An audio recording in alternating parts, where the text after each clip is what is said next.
पालघर जिल्ह्यातील डहाणू तालुक्यातील महालक्ष्मी डोंगराला 14 एप्रिल रोजी सोमवारी दुपारी 12:30 वाजेच्या सुमारास भीषण आग लागली होती। ही आग विवड वेढे गावाच्या दिशेने येत चारोटीकडे पसरली।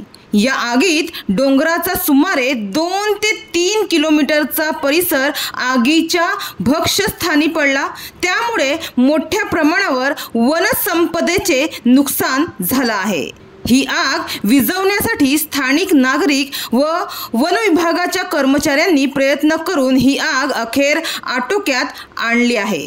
माहितीनुसार या वणव्याची झळ मुंबई अहमदाबाद महामार्गालगत पोहोचली होती। यात्रेच्या काळात परिसरात मोठ्या प्रमाणावर भाविकांची उपस्थिती असते। आग जर यात्रेच्या ठिकाणी पोहोचली असती तर मोठी दुर्घटना घडली असती।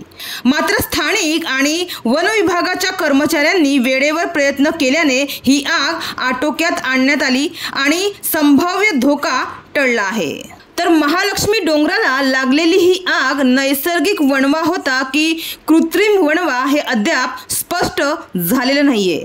मात्र सध्या महालक्ष्मी यात्रा सुरू असून या भागात भाविकांची मोठी गर्दी होत आहे। अनेक भाविक आजूबाजूच्या परिसरात चुली पेटून जेवण तयार करतात आणि निघताना त्या चुली तसेच सोडून जातात।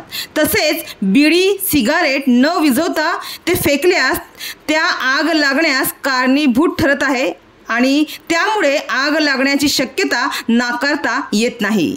तर यापूर्वी देखील या परिसरातील डोंगरांमध्ये अशा प्रकारचे वणवे लागले आहेत। वारंवार लागणाऱ्या आगीमुळे जंगलातील जैवविविधता आणि वनसंपदेवर गंभीर परिणाम होत आहे। त्यामुळे वन विभागाने या घटनांकडे गांभीर्याने लक्ष देणे गरजेचं असल्याचं स्थानिक नागरिकांचं म्हणणं आहे।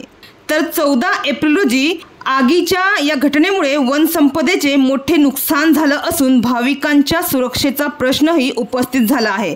तर यापुढील काळात अशी आग पुन्हा लागू नये यासाठी प्रशासनासोबतच भाविकांनीही अधिक जागरूक राहणं गरजेचं आहे। डहाणूवरून कल्पेश दळवी, विकास समाचार।